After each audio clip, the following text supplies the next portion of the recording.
Are we capable of adding depth to the poverty measurement? Poverty is by its nature at least somewhat relative. People are poor when others think of them as poor. John Iceland. Unfortunately, many households fall through the cracks of the current system of poverty measurement in the United States, showing the need for change. By implementing a new measure, it is possible to broaden the reach and more accurately measure poverty and define poverty in the United States. The current system in place is called the Official Poverty Measure, also known as the OPM. How is the OPM calculated? As it is explained in Iceland's article, the OPM is calculated by setting a threshold at 3 times the thrifty food basket of a household.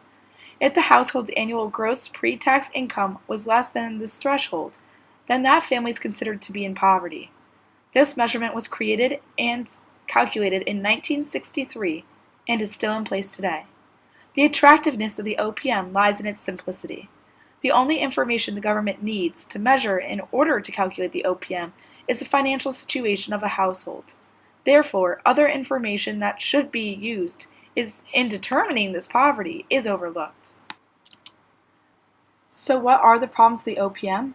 The OPM is a binary line which does not distinguish those households closely bordering the poverty line from those thousands of dollars under it. The OPM only accounts for the cost of spending by looking at nutritional costs. It also fails to take into account geographic locations. Those who live in urban areas face higher prices on a daily basis than those who live in rural areas. When calculating the economic status of a household, the OPM only takes into consideration the gross pre-tax income. This means that in-kind benefits such as SNAP, INTC, and TANF are not calculated into a person's income. Similarly, the OPM fails to recognize the non-discretionary cost associated with families, most importantly costs such as MOOP or work-related expenses. What are the possibilities for change?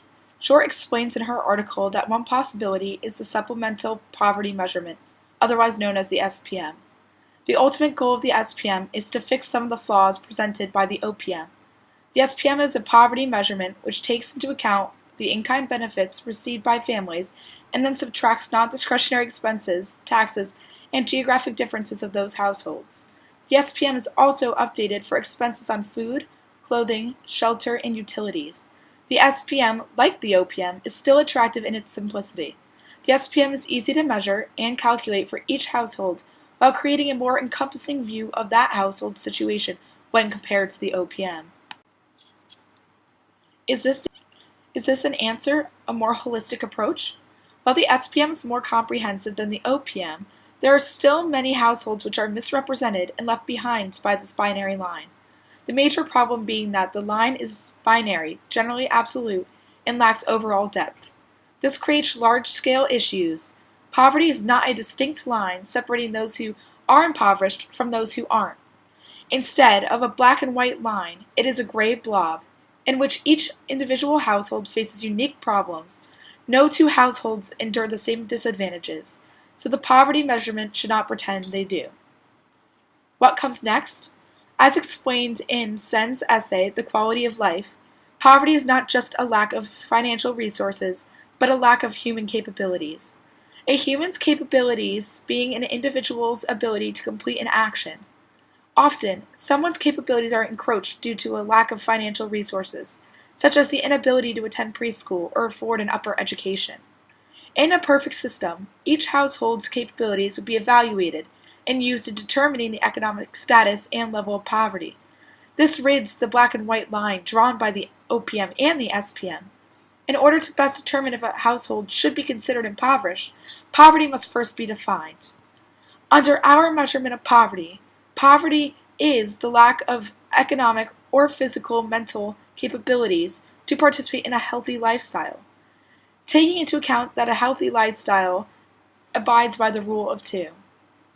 This rule of two, that is functionings related to basic human needs, every household should at the very least have the capability and the freedom to take advantage or not take advantage of a certain function pertaining to basic human rights. When an individual fails to possess the ability to partake in functions essential to their human rights, they should be considered more impoverished than someone who does possess those capabilities. This approach will create more individualistic and holistic analysis of which households actually fall below the poverty line. For example, if an individual lacks the ability to safely walk to work, then that person's basic human rights are violated. Therefore, under the rule of two, they are entitled to the capability to safely transport to work. An individual who does possess the financial means and capability to afford transportation to work, but chooses to walk, would not be recognized as disadvantaged according to the rule of two. The rule of two evaluates a human's capabilities based on their two options, to do or not to do. The only people who would be considered more disadvantaged would be those who do not have these two options. This would therefore allow a measurement which takes capabilities into consideration while avoiding some of the gray area that is often associated with the discussion of human capabilities. Our method is providing depth that the SPM and the OPM has consistently missed. Our method will not only provide depth through the analysis of capabilities, but it will also look into the duration of poverty. A main fact to recognize is that the majority of human capabilities which are lacked in situations of poverty are due to the lack of money. Keeping this in mind, our method uses the SPM as the financial threshold on which to base our measurement. From this point, in order to add depth and address the problems facing the SPM, we must evaluate the capabilities of those households under the binary line. Taking into account the duration of poverty, our method would define those who have been impoverished for the most amount of time and those who have the least amount of capabilities as being the most impoverished. After the SPM is drawn, there is nothing separating different households' poverty levels. For this reason, our solution is to rate households under the poverty line based on both capabilities and duration of time spent under the poverty line. This provides a more comprehensive look into a household's situation and allows for a more precise definition and measurement of poverty. Let's see this in practice. To better understand our measuring process, we can look at an example and compare the different measures.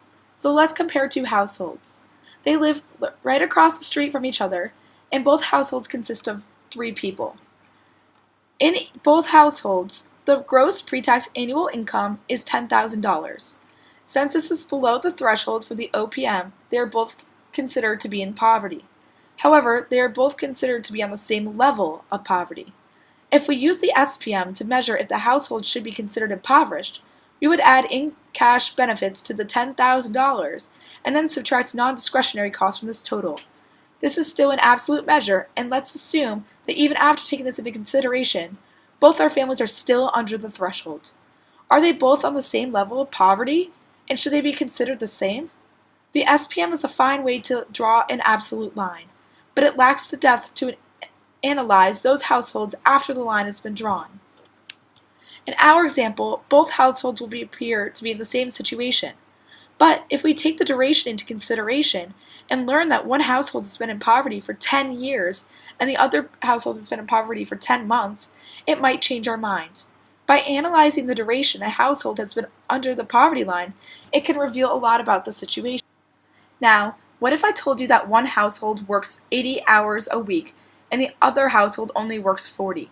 Since the first household is working twice as many hours, they have significantly less capabilities and should therefore be considered in a deeper state of poverty. Our method strives to add depth to an existing measure that falls short. Recognizing that the majority of capabilities are linked directly to the economic means of a household allows for the use of absolute and financially based measure in the SPM while still abiding by our definition that poverty is a lack of economic, physical, or mental capabilities to participate in a healthy living style.